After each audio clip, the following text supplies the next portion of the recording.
तो गाइज़ आज मैं आप सभी के सामने क्लास 11 का बहुत ही स्कोरिंग टॉपिक आपके सामने लेके आई हूँ, जिसका नाम है डिफ़रेंशिएशन। ये एक बहुत ही स्कोरिंग टॉपिक है। आपको इस टॉपिक का सब कुछ पता होना चाहिए और ये इम्पॉर्टेंट होने के नाते इसलिए इम्पॉर्टेंट है क्योंकि इससे मोस्टली बहुत सारे क्वेश्चंस आते हैं और ये चैप्टर 12th क्लास के लिए भी बहुत इम्पॉर्टेंट है। सो मैं यहाँ पर आपके लिए नोट्स बना के लाई हूँ और मैं होप करती हूँ कि आपको ये अच्छे से समझ आ जाए। So without wasting our time let's start. So differentiation, basically differentiation को हम तीन तरीके से रिप्रेजेंट कर सकते हैं, d by d x, y dash and y one. these are the three representation for differentiation. now d by dx का मतलब क्या होता है? d by dx का मतलब होता है differentiation with respect to x। जो भी नीचे होगा, यहाँ पर x है नीचे, आप देख सकते हो, इसलिए यहाँ पर d by dx है और differentiation with respect to x है। I hope it is clear. Now constant differentiation के अंदर जो हम कंसिडर करते हैं वो है 1 2 3 further A, B, C, D, E, F, etc. Except X, Y, T, Q।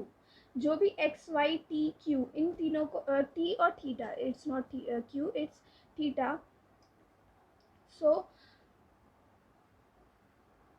X, Y, T और थीटा को छोड़ के जितने भी अल्फ़ाबेट्स हैं वो सारे हमारे कांस्टेंट माने गए हैं। सो डी बाय, अब हमारा जो नेक्स्ट है वो है d by d x with respect to x. हम यहाँ पर डिफरेंशिएशन कर रहे हैं with respect to same variable. हम यहाँ पर पहले सारे वेरिएबल का देखेंगे, ये आप देख सकते हो यहाँ पे पहले मैंने सारे वेरिएबल का आपको दिखाया है, ठीक है। So D by d x का हमने किया है, तो यहाँ पर उस वेरिएबल का उसी के रिस्पेक्ट में हमने डिफरेंशिएशन किया है, तो उसका आंसर 1 आया है। सिमिलरली ये भी केस, नीचे के तीन सेम है, ठीक है। इनको आपको पता होना चाहिए कि अगर सेम रिस्पेक्ट में डिफरेंशिएशन किया जा रहा है तो उसका आंसर 1 ही आता है। नाउ अगर हम डिफरेंट वेरिएबल के रिस्पेक्ट में हम अगर डिफरेंशिएशन कर रहे हैं तो उसका एक एग्जांपल देखते हैं। D by d x by, यहाँ पर आप देख सकते हो एक यहाँ पर वेरिएबल x है, एक वेरिएबल यहाँ पर x है और एक वेरिएबल यहाँ पर y है। तो ये दोनों डिफरेंट हैं, तो हम यहाँ पर देखें तो x y डिफरेंट है, इसलिए इसका आंसर हम 1 नहीं ला सकते। तो इसका आंसर कैसे आएगा? हम ऐसे समझ सकते हैं कि अगर y किसी के घर में घुस रहा है तो उसकी मॉम जो है वो उसको सिर पर चढ़ा के बिठाएंगी, ठीक है। So d y by d x इसका रिजल्ट होगा, ठीक है, ये इसका रिजल्ट होगा। नाउ सिमिलरली नीचे के जो तीन केसेस हैं वो भी इसी पर हैं based, you can see. Now अगर हम किसी भी कांस्टेंट का डेरिवेटिव फाइंड आउट करते हैं तो वो भी हमेशा ज़ीरो आता है। वो क्या आता है? हमेशा ज़ीरो आता है। ये नीचे के चार केस आप देख सकते हो। नेक्स्ट है, अगर हम किसी ऐसे पॉलिनोमियल या फिर किसी ऐसे टर्म का डेरिवेटिव कर रहे हैं जिसमें वेरिएबल और कांस्टेंट दोनों ही हैं, तो उसमें हम कैसे करेंगे? हम एक एग्जांपल लेते हैं, d by d x 4x। यहाँ पर अगर आप टर्म देखो तो टर्म में जो वेरिएबल है वो भी x है और जो जिसके रिस्पेक्ट में हम निकाल रहे हैं वो भी x है, यानी दोनों सेम है, ठीक है। तो यहाँ पर बेसिकली हमारा आंसर अगर 4 नहीं होता, मान लो अगर हमारा 4 यहाँ पर नहीं होता तो हमने पहले भी पढ़ा इसका वैल्यू 1 होता, और जब यहाँ पर अगर 4 है तो इसकी मल्टीप्लाई 4 से हो जाएगी, तो आंसर हमारा 4 होगा। अब मान लीजिए कि हमारा क्वेश्चन था 2y, ठीक है। तो यहाँ पर ये जो y और इसका डिफरेंशिएशन हमने पढ़ा कि ये एक डिफरेंट वेरिएबल का डिफरेंशिएशन विद डिफरेंट एस्पेक्ट में कर रहे हैं, तो d y by d x और इसकी मल्टीप्लाई हम किससे कर देंगे? 2 से कर देंगे। So I hope this thing is clear to you. And नीचे के तीन केसेस में यहाँ पर भी सेम यही चीज़ दिखा रखी है ये, ठीक है। ये जैसे 7t है तो x और t डिफरेंट है तो dt अपॉन dx और 7 से मल्टीप्लाई कर दिया गया है। I hope this one is also clear.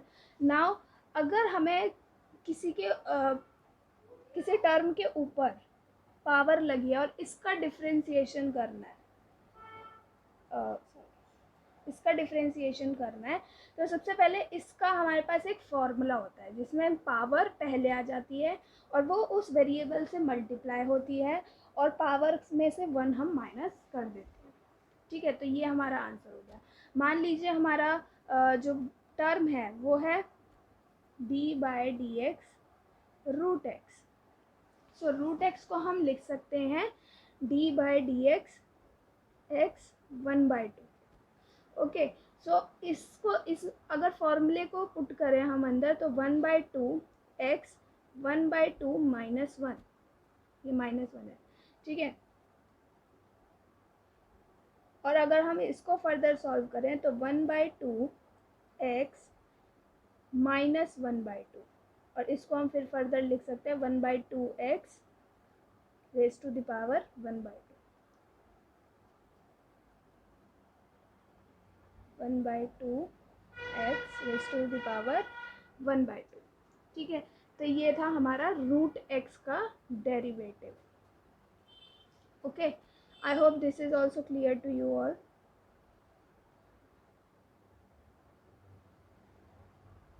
Now moving further, यहाँ पर भी नीचे की सेम यही एग्जाम्पल्स हैं, सेम ये भी सेम ही है। रूट एक्स का मैंने अभी आपको बताया, ये आया था हमारा। ठीक है, नाउ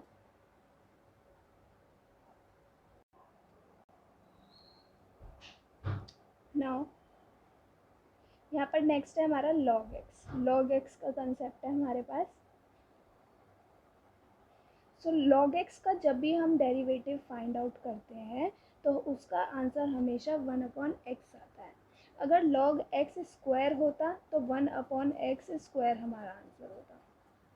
सो इसी तरीके से एक्सपोनेंशियल, जो कि आप 12th में पढ़ोगे लेकिन फिर भी आपको 11th में हम आपको बता दे रहे हैं, एक्सपोनेंशियल आप 11th में पढ़ोगे इसके बारे में। अगर एक्सपोनेंशियल का डिफ्रेंशिएशन किया जाता है तो हमेशा एक्सपोनेंशियली उसका आंसर होता है।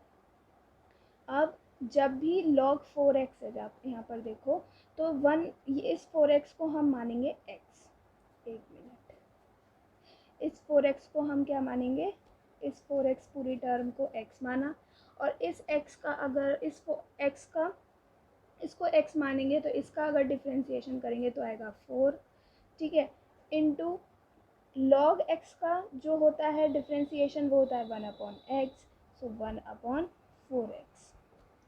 पहले तो पूरे log 4x को log x की तरह ट्रीट किया और फिर जो जिसको x माना था उसका भी डिफ्रेंशिएशन कर दिया। ठीक है, now next moving further, ax plus b, ये भी सिमिलर है। सो यहाँ पर हमने log 4x का भी देख लिया, ax प्लस b का भी सिमिलर है। अगर 3x² प्लस 9x+ 2 अगर इस तरीके की इक्वेशन आ जाती है लॉग के फंक्शन में तो हम कैसे करेंगे, ये देखिए dy/d log bracket 3x² plus 9x plus 2, ओहो 2 प्लस है प्लस 2। सो अगर हमें इसका करना है डिफ्रेंशिएशन तो सबसे पहले इस पूरे टर्म को, ये जो पूरा टर्म है इसको हम मानेंगे log x, और log x का जो डिफ्रेंशिएशन होता है वो होता है ये, क्योंकि हमने इसको x माना था लेकिन ये एक्चुअली में x तो है नहीं, तो इसको x बनाने या फिर इसको x नहीं था इसलिए आप मान सकते हो इसका हम जो ब्रैकेट है उसका हम अब करेंगे क्या, डिफ्रेंशिएशन। सो 3x² है यानी कि इसमें लगेगा हमारा xn, जो मैंने ये वाली आइडेंटिटी आपको बताई थी, ये वाली आइडेंटिटी लगेगी यहाँ पर। ठीक है, सो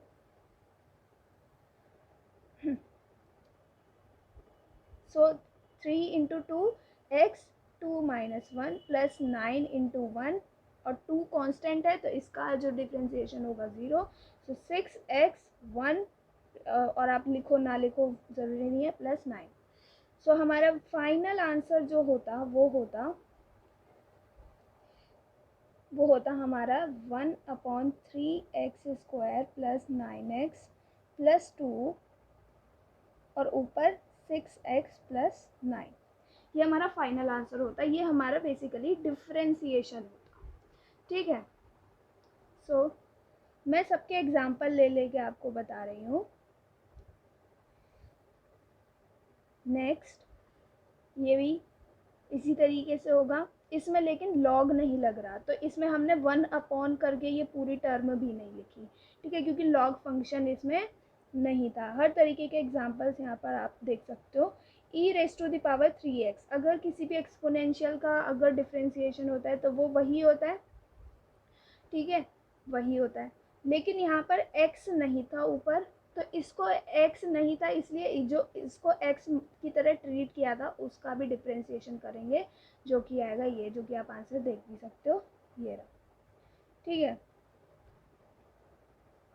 नाउ नेक्स्ट e⁻√x, ये भी सिमिलरली आप ऐसे करोगे।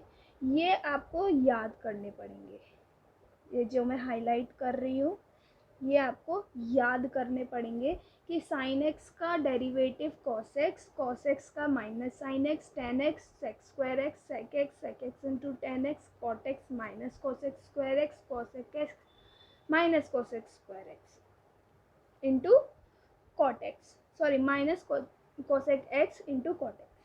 नाउ नेक्स्ट है हमारा sin 5x।